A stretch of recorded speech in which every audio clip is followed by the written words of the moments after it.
Welcome, I'm Jane Lovino, the Sugden Chief Curator of Education here at the museum. And the exhibit that we are about to see officially opens tomorrow, but it is up through May 15th, so you'll have plenty of time to come back. We typically offer these sneak peek programs the day before an exhibit officially opens to the public. So, as I said, it opens tomorrow, but I think we'll probably leave it open the rest of the afternoon today. Sometimes we have to close it up to do last-minute things, but it will be open from now on once we go in there. I want to say thank you and express our gratitude for our generous exhibit sponsors, some of whom might be here with us today. It's hard for me to tell. They are Jan and Bob Benz, Stephanie Brennan, the Brooks Foundation, Marnie Peterson Coin and Tasso Coin, Halloran, Farkas, and Catilla LP, in celebration of Elizabeth McCabe, Kent Nelson, the Thomas Gilcrease Foundation, and the Wyoming Cultural Trust Fund. The exhibit begins right here in the King Gallery. It expands the entire length of this King Gallery space, and it also extends into the Artists Theater, which is in the main galleries. So you'll be seeing both of those spaces if we can crowd you in there today. The Artists Theater, by the way, in the main galleries is where you will see the special section of the exhibition which contains Tom Mangelson's photos of famous Grizzly 399. Our special guests today are Lisa Simmons, our Associate Curator of Art, who put this exhibit together, and Tom Mangelson, the renowned nature and wildlife photographer. Lisa will give you an overview of the exhibit's bear art from the permanent collection, and then she will introduce Tom. As always, following the sneak peek program, which will last about 40 minutes today, attendees are welcome to have lunch in our Palette restaurant, and they offer a 10% discount if you identify yourself as a sneak peek program attendee, which is very nice. Thank you, Lisa and Tom. I'm going to pass the microphone to Lisa. Thank you, Jane, and thank you all for being here today. I will start this program where many of our programs, events, and exhibitions and ideas here start at the museum with our mission. So the mission of the National Museum of Wildlife Art is to explore humanity's relationship with nature through art. And humanity's relationship with bears is perhaps the most compelling and provocative of any animal here in the Greater Yellowstone ecosystem, and perhaps the most long-standing. Ancient artists 30,000 years ago were painting images of bears on Chauvet Cape in France 30,000 years ago. Native American stories and beliefs hold the bear very closely, and even today, millions of visitors from all around the world travel to the Greater Yellowstone ecosystem, which includes Yellowstone National Park or Teton National Park, the Elk Refuge, the place that we are here now, to see bears. And it's estimated that revenue, people coming from all over the world, tourists that come to see wildlife, brings in $1 billion per year to the gateway communities of the Greater Yellowstone ecosystem. And bears feature prominently in that. And you all are here today to see bears as well. So thanks again for being here. And I'd like to ask you all one question to think about just for 1 second. What word comes to mind when you think of bears? One word that comes to mind. Shiny. $3.99, what was that? Oh, shiny fur. Shiny fur, wonderful. $3.99, anyone else? Cuddly. Cuddly. Cuddly. Did someone say fear? Yes. Yeah, absolutely. Anyone else? Strength. Strength. What was that?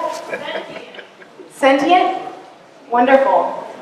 Yes, I mean, I know we could go on. So your wonderful responses here just show why artists through the centuries have focused on bears as subject, as symbol, as icon. And you'll see that in this exhibition today. There's a lot of us, which is great, but it's a small space. So I'll try to speak to most of the artwork out here, and then we'll have a chance to file in and see it individually. And Tom will speak in the gallery space to his relationship with some of the artists on display. And then we'll move into the gallery space in which his works, amazing works of $3.99, are displayed. So after interviewing a variety of artists and scientists about bears and asking them, why do bears hold the human imagination so tightly? Why do you think they do? Almost all of them said, because they're so like us. They stand on two legs, they walk on two legs, they're fiercely maternal. They're omnivores, they would eat a pizza if you handed it to them, but please do not ever do that. They have 5 fingers and toes, and they're like us, they have a wide array of emotions and intelligence. So that is one connection that a lot of these artists speak about, how bears help us to understand and explore our own humanity. And this exhibition has been installed as a rough timeline, starting with works by John Woodhouse Audubon at the beginning from the 1840s and extending all the way to present day. So you can see how depictions of bears in art have changed through time, and changed they have very much. And you'll see how this is not just paintings, watercolors, sculptures of bears. It's not just images of bears. It's ways in which humans use bears to convey human values, emotions, ideas through time. So that is also depicted in this exhibition. So let's all slowly move into this space, and we'll see how it goes with all of us in there. And Tom will say a few words as well. So I'd like to, Tom, would you like to come forward here? So I have my pleasure to introduce Tom Mangelson. Many of you know him.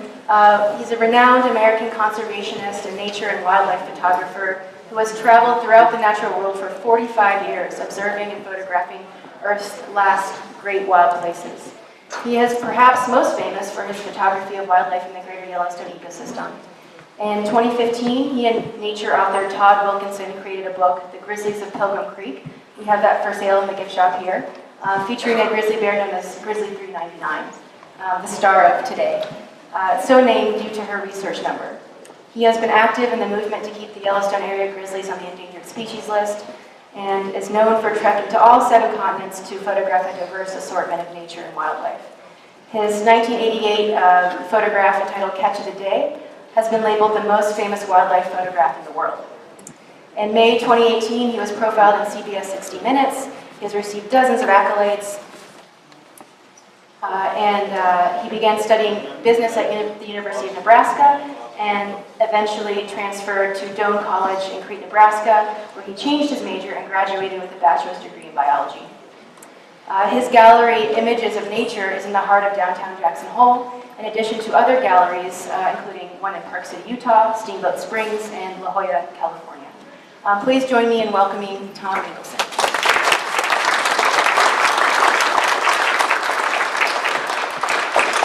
Thank you, Lisa, and thanks to Steve, and to all of your crew, and everybody at the museum. I've been a huge promoter of the museum since day one, when it was, even before the first stone was laid. I thought this would be the greatest attribute to Jackson Hole that we have, and it is, in fact, as you've all well known. And it's been a pleasure for me to be involved with it, to have a couple of the one-man shows here, and just get to know a lot of the people, and they've put on so many wonderful events, and I did a workshop in this building, Photography Summit, with some other faculty, and usually 40 or 50 students for about maybe 20 some years, and so I spent a lot of time in the museum and got to know a lot of the staff here, and it's been a real pleasure. It's great to see all of you here. I see some familiar faces around, and a lot of bear freaks like Ann Smith here, and thank you, Ann, for all you do with the bears, and others around the room. It'd take me another 20 minutes to talk about each of you, but many that are here and others that are out there today looking for bears have done a huge amount of education and conservation and speaking out loudly about the preciousness of all bears, not just 399 and 610 and those rock star bears that we know, Felicia, another one, bears in Yellowstone, Snow and Jam, and it weren't for many of the people in the audience, and many of the people aren't here, the Endangered Species Act probably would have failed, and the bears would have been hunted a few years ago, as many of you know. And but because of a lot of activism in this community and elsewhere around the country and around the world, for that matter, and people like Earth Justice is probably the biggest litigator to help save the bears and keep them on the Endangered Species Act. And as you may know, 3 years ago, it was only a day from the hunting season. It would have began early September. And the Judge Christensen in Montana ruled against the Fish and Wildlife Service and the Game and Fish and those who wanted to kill 22 bears in Wyoming, which had been a tragedy of beyond measure. The judge ruled mostly on facts, and the facts that there's too many food sources that are disappearing, like white bark pine, cutthroat trout. And with climate change and everything else, we don't know what's going to happen to bears and their food sources. And a lot of the reason we see more bears down here, some people say, well, the bear population is exploding and it's moving into other places that have never been. It's not exploding, they're looking for food for the most part, because they have lost a lot of their food, like white bark pine, which is the main food, especially for females and females with cubs. In Yellowstone and in the high country, the white bark pine gets devastated by blister rust and pine beetles, and that food source is, for all intents and purposes, gone now. And so the females come down and they look for meat, they look for elk, they look for berries, look for other things. But now they're traveling further out of their range. Now they're more vulnerable to get, if the hunting season had happened, 399 would have definitely been vulnerable, 610 would have been vulnerable, Felicia definitely would have been vulnerable. All these rock star bears that we call rock stars could be all dead now, if in fact the judge did not rule in favor of keeping them on the Endangered Species Act. So bless his heart. And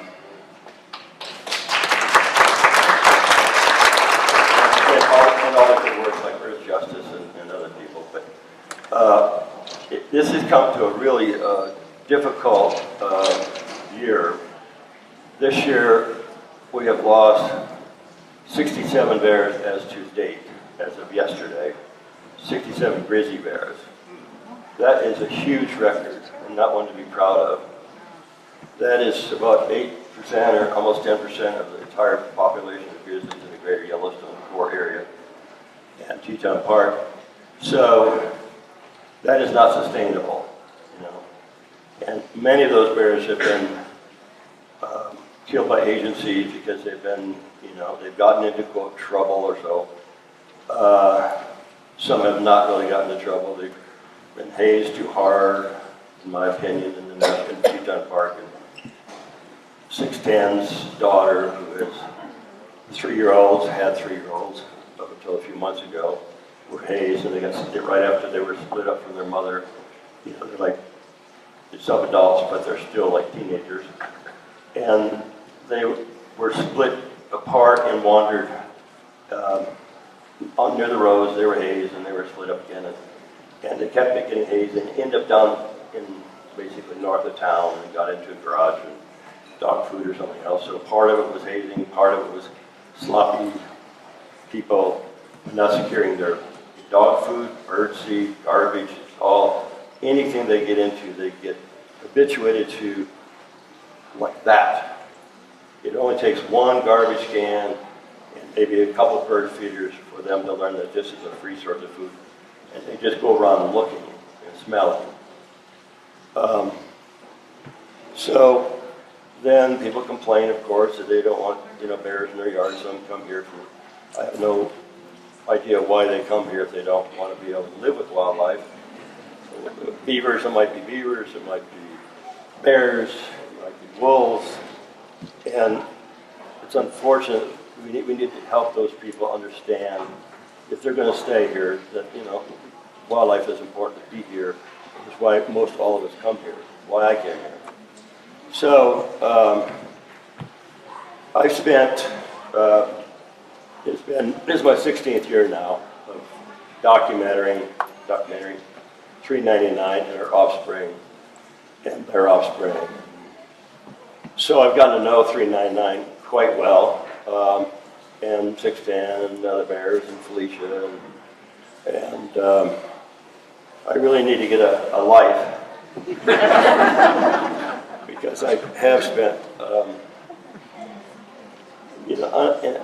last year I figured right after COVID, 150 days I think that year. That's half a year almost, right? And that's kind of. But I couldn't go to Africa and other places, and I enjoyed 399. And she had 4 cubs, and so I thought I was going to wind down my 399 documentation. Then she had 4 cubs, and I couldn't do it, because that's rare. It's like only 1.5% of all grizzlies in Yellowstone have quadruplets, and only about 1/4% of those survive the first year. So it's incredibly rare that she has now raised 4 cubs to being almost 2 years old. So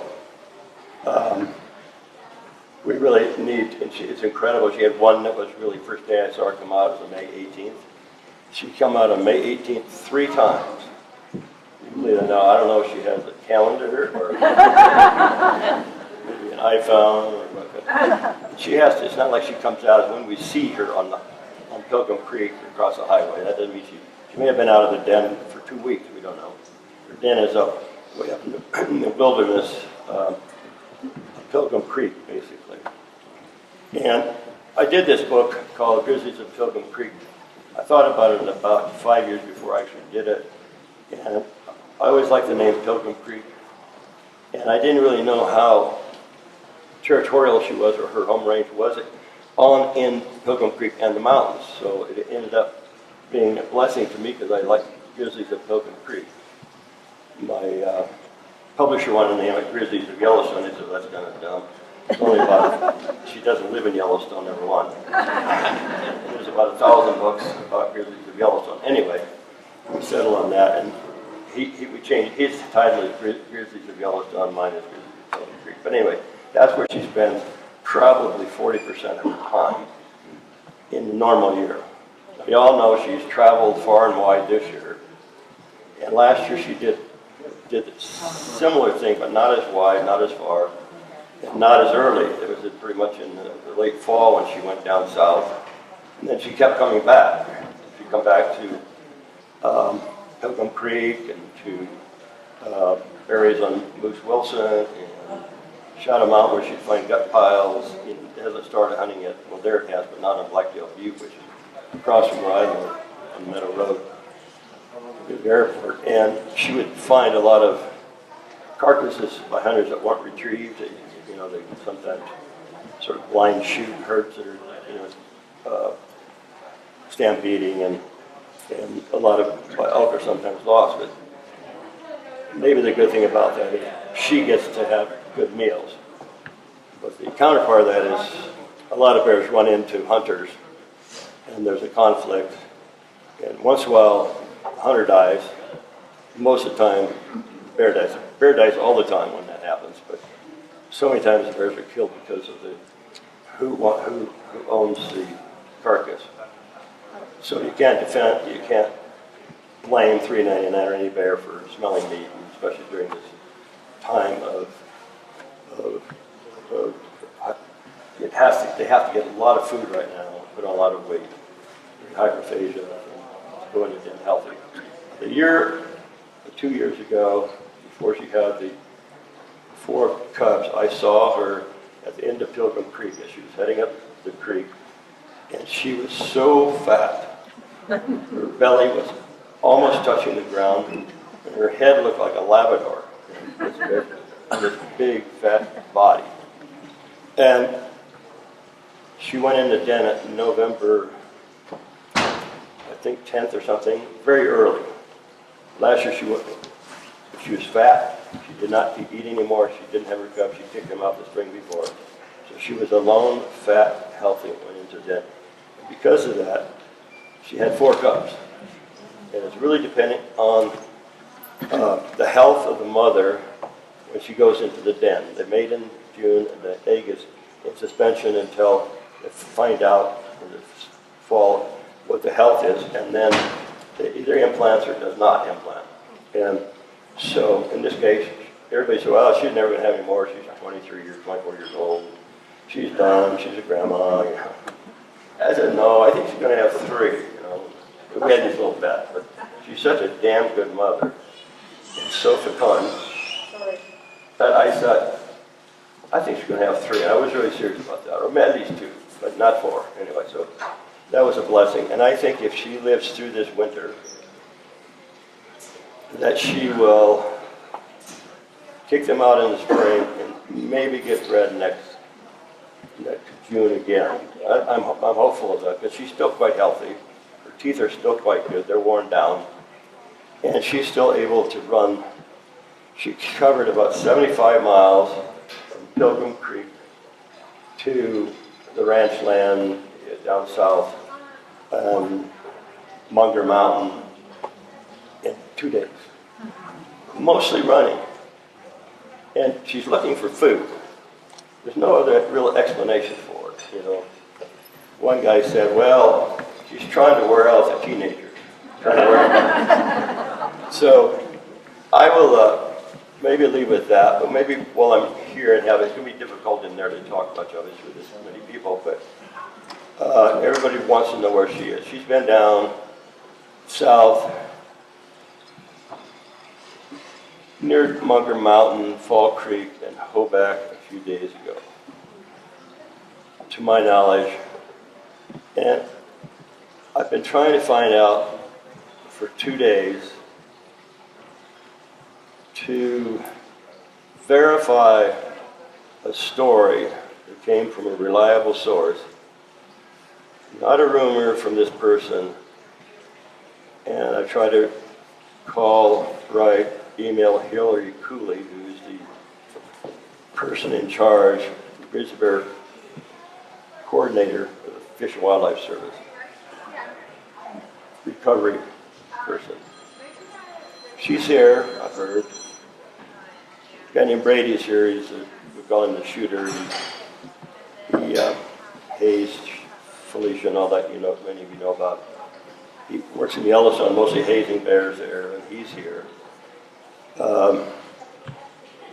From Yellowstone, what I heard was that 399 got some food rewards night before last. And I don't know what one guy said, it was beehives, which she's gotten into beehives before. Really no big deal to me. I mean, bears and honey, we all know about that, right? And since that last year she got into one, and those apiary guys, they put electric fences around their beehives, and one of them that I know said he watched the bears walk up to the fence and got shocked and they all ran off. So obviously it's a deterrent, and probably a very good one.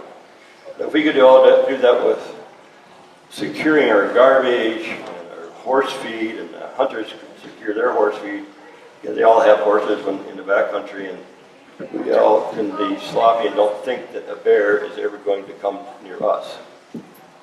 Now I have a cushion, I'll try to make this right. I have a cushion where a bin about this big, it's just a plastic fold-up thing. I put my lawn chair cushions in for the winter. And it kind of was falling apart, and I put them in the barn last year. Never had food in or anything else.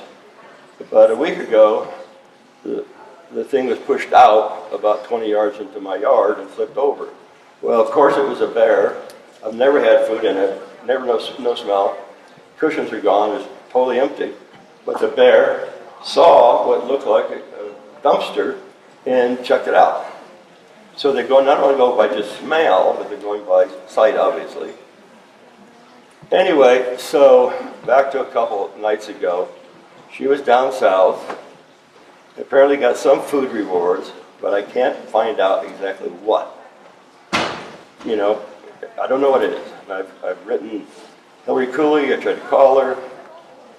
I've called Dan Thompson, who's also the head of large carnivores here, several times, left him a message.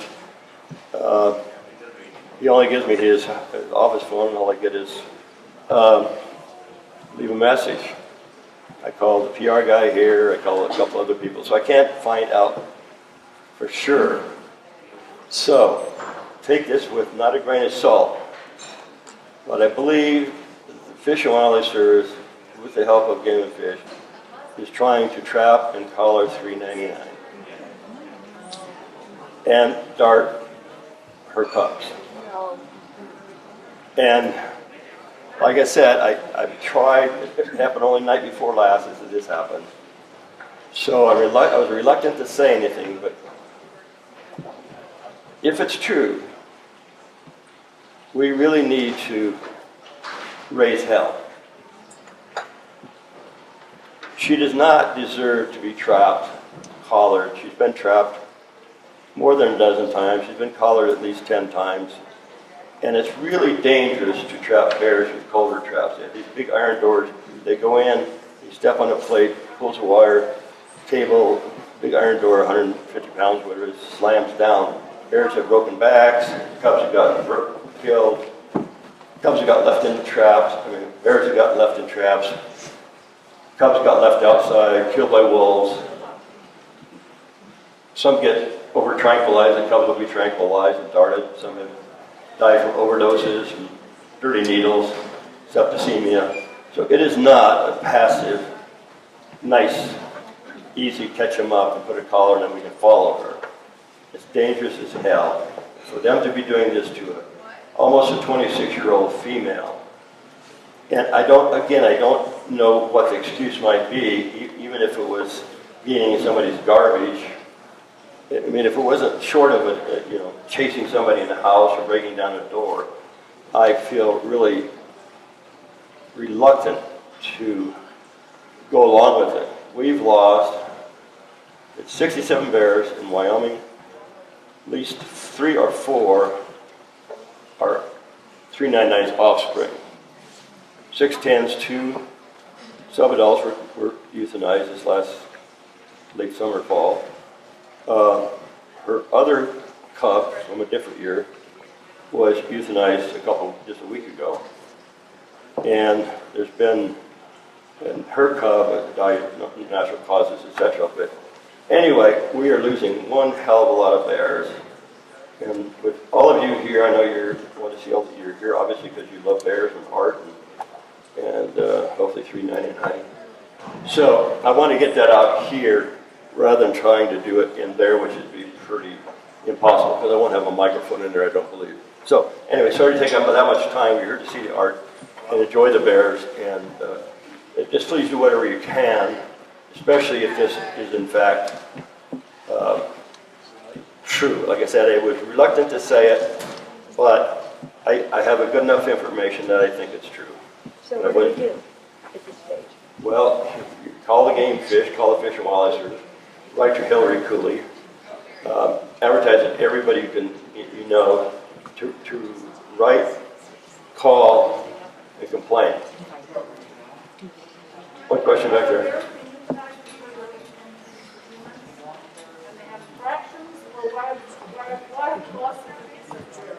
Sorry? Why have you lost the 57 bears? A number of them have been getting into, quote, trouble. The trouble is always what is trouble? And some haven't been relocated, which is last one of 399's 962's should have been relocated. I don't think it was ever relocated once. So they're getting kind of, I don't know, I think maybe they're getting too passionate about it. I should hate to say that, but I think it's, usually it's 3 strikes and you're out. This particular bear, I didn't have 1 strike. Well, it was seen on private property. Well, bears, as you know, I get an email every day, or a text, or a video. Oh, Tom, 399 walked through my yard. 399 was drinking out of my pond. 399 was eating berries out of my bushes. 399 was eating the bluegrass. Here's a video, isn't it cool?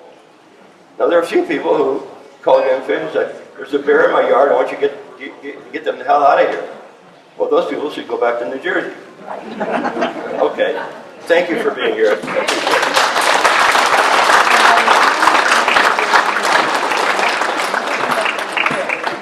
All right, so actually, Tom, if you could just say a few words. There are some artists featured in this exhibition that Tom has had personal relationships with through the years, Bob Kuhn being one of them. Tom, can you speak a little bit to your connection to those artists and to painters in general? I've always said when people who ask me who my photography influences are, and I usually say it's not photography influences so much. Of course, Ansel Adams and Minor White and Edward Weston or whoever it might be, but it's really painters that have influenced me, inspired me more than photographers. People like Bob Kuhn, who had Carl Rungius is one of his paintings up there, he's in there. Many of the paintings, Autumn went on, and I'm so flattered to be among this historic, most incredible painters and bear painters especially ever lived. There's some others, of course, there's not room for everybody here. But a quick story about Bob Kuhn. He probably was my biggest inspiration, and Robert Bateman would be there too. And I met Bob at some dinner party 15 years ago, and he came up to me and he said, "You're Tom, I'm Bob." And he said, "I just steal the shit out of your stuff." And I said, "You do?" He said, "Yeah, I just steal it all the time." I'm like, he said, "I just want to let you know." I said, "Well, that's flattering. You can steal any of my stuff anytime you want, Tom." And so he uses my stuff for references, and we joke about it. But I said, there's about 3 artists that I'm happy with that. Most others I'm not, but you're so damn good. I'm flattered and happy for you to use any of my, and if you want any of my photographs to, paint from, or whatever, let me know what species you want. Anyway, over the years, he came to the miniature show and have a piece with Kent Olberg is also your friend. We both had the same mentor, Owen Grommy, who has several pieces here. And Kent and Owen and I became friends. And Bob is in that same group. And Lars Jonsson, who's a Swedish painter who most of you probably know. He certainly has, not images in this show, he does mostly birds. He did birds of Europe, like Brother Torrey Peterson. Anyway, so I'd come every year to the miniature show, and afterwards, the 4 of us, or whatever, we'd go out to dinner, and usually go to the restaurant. And on Sunday, we reserved, or Saturday night too, might be for a barbecue at my house. And Bob loved to fish. And so he would call me every year. He said, "Do you have any fish in your pond?" I have a 1-acre pond, and I stock it with cutthroat trout, mostly for kids and for older people that might not be able to, get in the boat or wade out in the river. But he'd always call me and say, "How's your fish looking this year? And you're going to have the steak fried?" I said, "Yeah, sure." So he was one of the most talented, but most human of the artists that I know, along with not so many, I can't really say the most human. Just a lot of fun. That was his wife. And he told me once, he said, actually in his book, and we did a walkabout with the Doses one year when he had a show here, and they asked me to join Bob. And we walked around, and there's a caribou running through some dwarf birch in Alaska. It was a small caribou with small antlers. And he told his wife, he said, "Honey, take a photo of that, because I'm going to make it right by putting big antlers on it." And it's a pretty much a exact duplicate, except it has big antlers. And we talk about that, and there's a bear chasing a squirrel, etc. And you just, one of the artists that don't try to pretend like they're not using your work, you just allow it. And finally called me up and said, "What do you think about the polar bear?" He showed me the picture he was working. He said, "Do you think it'd have this much breath coming out of the water?" because I did a book on polar bears. I spent 12 years with polar bears. And so he would ask me for what I thought if it was right, because he hadn't seen so many polar bears. And whatever I told him, it maybe needed a little more, a little less, but now. So he and Robert Bateman, I just had a legacy show that was here last year, 2 years ago. It's a traveling exhibit. It was at the Robert Bateman Center in Victoria, British Columbia. 3 months ago, and we had a Zoom. We did, now you can't do lectures, or you couldn't then, and so we had a Zoom call where he and I talked about, I showed him images that influenced, his work influenced the images I took. It was really fun, because certainly we all work together in many ways and get inspired by different artists, and I think that's just great. But there's so many artists in here, McCurran and of course Audubon and many others that you'll enjoy. And I came in here for my own sneak preview yesterday. And it's an amazing exhibit, and we're lucky to have it here, and I'm lucky to be included. So thank you again.